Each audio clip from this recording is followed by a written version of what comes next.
money to pay for your education, because a lot of people are out there looking. I'm sure the publisher of Potential Magazine is here, Pam Mashburn. It's so good to see you. Let's show the folks the cover. If they're looking for this magazine, this is what you're looking for. School Spirit is what it says. I love this cover. That's so cool. Thanks. Who are these kids? So, those kids are from St. James. Okay. Yeah, so some Powder Puff kids, you know, the girls getting ready for football. Yeah, and we're right in the middle of football season, so Yes. people are excited about what's going on sports-wise, but we got to think about college. We got to get ready for that.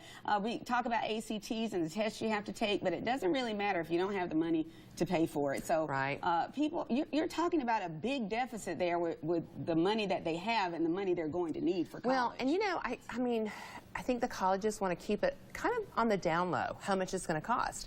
Because they want to get your kids all excited about going there, and they can't even fathom going to a different college. They have to go to this college. Yeah.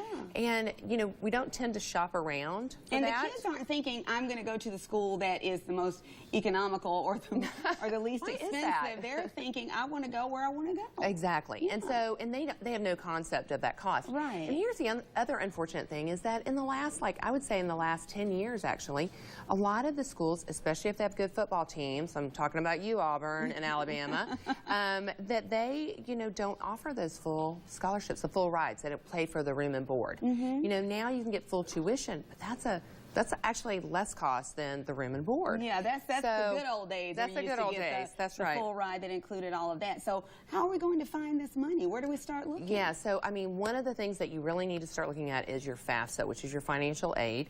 I know, I just filled it out. It was tedious and horrible, but it's really a necessary thing. And if you don't have a senior, then you can still use this tool that they have called the FAFSA Forecaster, and it's like with the number 4. And you can go out there and it asks you some information. It's just really base information, but it'll show you what you might qualify for. It's also really important, like if you don't have that money saved, that if you, and we're going to talk about scholarships, but when you're talking about financial aid, you want to go and fill that out because you want to use those federal loans as opposed to private loans. Why is that? Well, one of the reasons is that the kids don't have to start paying it back until after they finish college. They can actually get, and depending on what major they go into, like if they're going and working in as a teacher or certain in certain areas, they could get that loan forgiven. Oh, wow. Which is a nice thing to know. Yes. So you want to do those federal loans as much as you can. Not everybody qualifies for them, but most people can qualify for those. So that's your first thing that you want to do. The second thing is ACT planning, get those scores up. Now, one thing that is happening with the colleges is that they are kind of spreading the wealth. So kids that, it used to be that scholarships were just for the uber smart. Thankfully, not just for the uber smart, or my kids wouldn't get them. So, you know, now they have balanced them out more. So you want to make sure you don't miss those scholarship deadlines, and you need to think of this as like a part-time job for your child. Make sure they're studying. There's free things to do at the schools, after school. There's things that you can pay. Tutoring and stuff Yeah, like that, and you know what? It was the best money I ever put. When my child got the $40,000 scholarship, I spent the $500. I could not have even gotten that in the stock market.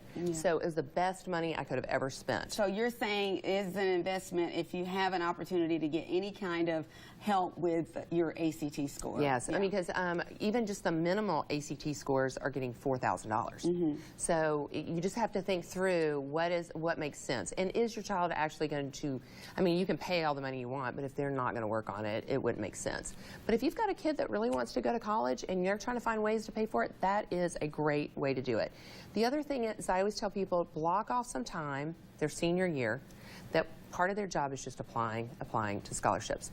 Parents, I am giving you permission to help them with that. Yeah, because you can help them with that homework. Okay? Yes, exactly, because it's going to come out of your pocket some way or another. So help them with those scholarships. They don't really understand necessarily how much money, they don't understand that $1,000, $10,000, they don't know what the difference is. So you've got to kind of help them with that and really oversee it. Make sure you're checking your email, because we gave out 4 scholarships last year and nobody checked their email to claim them. So they were given out to someone else. So you've got to make sure you're helping them apply and check. Yeah, stay on top of that. Right. And I know that we give you a lot of information here, and it's hard to keep up with it at home sometimes because you're not taking notes, but you hear things and you say, I want to know more about Right. that. It's all right here. It is. It's On all right here. potentialmagazine.com, you know, check out those community colleges. Check out, the next issue is going to have, I mean, it comes out Friday. We'll have military options in there. I am amazed at our military and how much they invest in our young people. Yeah.